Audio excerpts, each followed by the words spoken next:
ગોકુળિયામાં જઈને સમજાવવાનું માર્ગમાં એવા પ્રશ્નો કરતા જાય આમ ગોકુળિયામાં જઈને આમ કહી ગોકુળિયામાં જઈને આમ કહી ગોકુળિયામાં આમ કહી બરોબર ગોકુળિયામાં ઉદ્ધવજી આવે ટૂંકમાં વાત કરી ગોકુળ જેવું હતું જેમ હતું એમ પ્રગટ થયું જેવું હતું એવું પ્રગટ થયું વર્ણન કરવાની જરૂર નથી કારણ કે બધા શબ્દના પ્રેમી છે અને શબ્દ કી આર્યા શબ્દ કી પારિયા સાચા શબ્દ કી જો ખોજ કરે ઓહી સદગુરુ અમેરિયા આખું ગોકુળ છે જેમ હતું એમ પ્રગટ થયું અને જેવું પ્રગટ થયું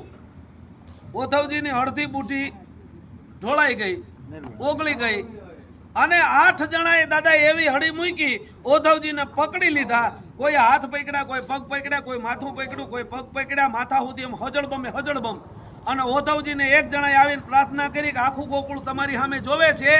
તમારી આંખોને બંધ ન કરતો હવે માખણ ગરમા ગરમ રોટલા માથે માખણનો પીંડો મૂકો અને જેમ ઓગળીને દાદા હેઠો વયો જાય એમ ઉદ્ધવજીની બુદ્ધિ છે એ બધી ઢોળાઈ ગઈ અને ગોકુળની ગલીઓમાં ઉદ્ધવની બુદ્ધિ ઠરડાતી જતી હતી હવે ઉદ્ધવને ભાવ પ્રગટ થઈ ગયો હવે ઉદ્ધવ પણ ગોકુળ બની ગયો હવે ઉદ્ધવ આવ્યો તો બુદ્ધિ દેવા આવ્યો તો સલાહ દેવા હવે એને ઈ ખબર ન રહી ગયા હું લેવા આવ્યો છું હવે ઈ 1 કલાક 2 કલાક 3 કલાક 4 કલાક 5 કલાક થઈ એ આ બધી હિંમત ભેળી કરી અને છેલ્લે ઉદ્ધવ એટલું બોલ્યા કે તમે બધા મારી આંખમાં હું જોવો છો અને એને ગોકુળ જવાબ આપે છે ઉદ્ધવજી તમે અમારા મહેમાન છો અતિથિ દેવો ભવ કહેવાય અને એમાં તમે તો વિદ્વાન છો પંડિત છો તમારે પગે લાગીએ તમને 1000 વાર વંદન છે પણ તમે જેને બ્રહ્મ માનો છો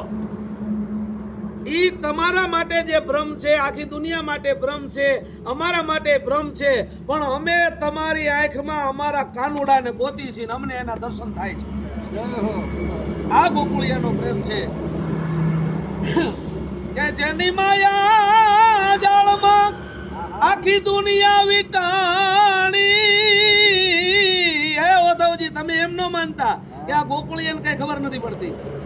જેની માયા જાળમાં આખી દુનિયા વિટાણી એ જની દેહુ તારે દોરડીએ બંધાણી રે એ નંદરાણી તારા એ માગણા રેજી એ ઉદ્ધવજી દાદો શિવ જગતનો બાપ અને જે મહાણમાં રહેવા વાળો છે ઈ માથે આયા ઓઠીને આવ્યો ઈ અમે જોયું છે અખિલ બ્રહ્માંડનો માલિક છે એ આયા ઓઠીને ગોકુળમાં ઠેકડા મારતો અમે જોયો છે અને ઉદ્ધવ અમે તો યા સુધી જોઈ છે કે આખી દુનિયા આટા મારે છે હકા ભાઈ ને ભાઈ કાપી